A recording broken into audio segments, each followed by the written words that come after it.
Well, we all know the internet has changed the way we work, we educate, and of course the way we entertain ourselves. It was designed to expedite communication and has subsequently been blamed for raising a generation that can no longer communicate face to face.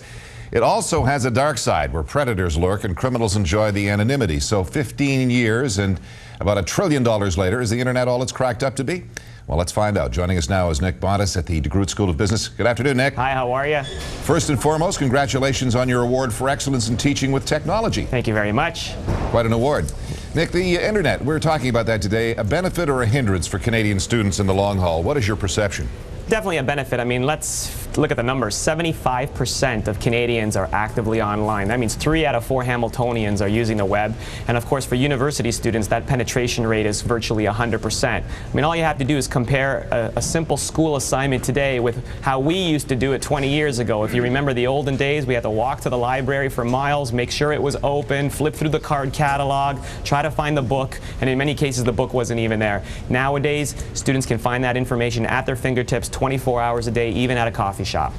I wonder how many students actually know what the Dewey Decimal System actually is. That's right. How can students and teachers, Nick, ensure that they're not learning in a vacuum? I mean, all of this by yourself, singular, in front of a computer all the time. Well, let's remember, we're teaching the MTV generation here. So these are multitaskers. They like multimedia. I mean, we use wikis and blogs and message boards to make sure that they collaborate with one another, both inside and outside of the classroom. Using instant messaging is also another way that they can collaborate with one another.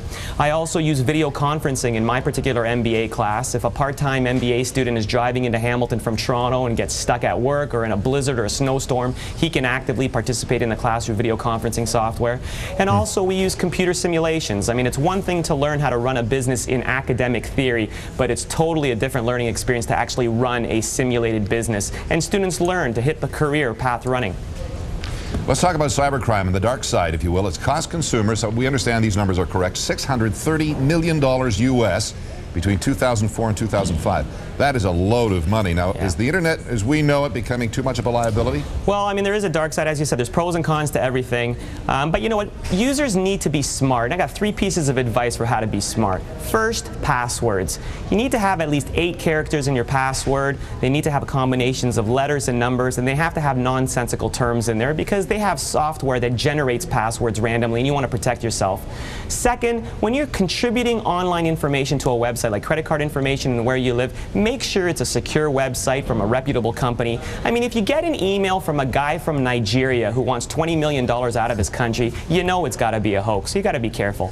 And the third and final piece of advice I have is for those Hamiltonians that are purchasing wireless networks and putting them in their homes, you have to be very, very careful because you have thieves right now that are driving around the neighborhood in their bicycles or in their automobiles with their laptops looking for ways to get onto your own home network. So you got to make sure that your security software is up to date to protect yourself. Absolutely, Nick. Good advice. Thank you for that. Thank you. Nick Bontis of the DeGroote School of Business with us this afternoon.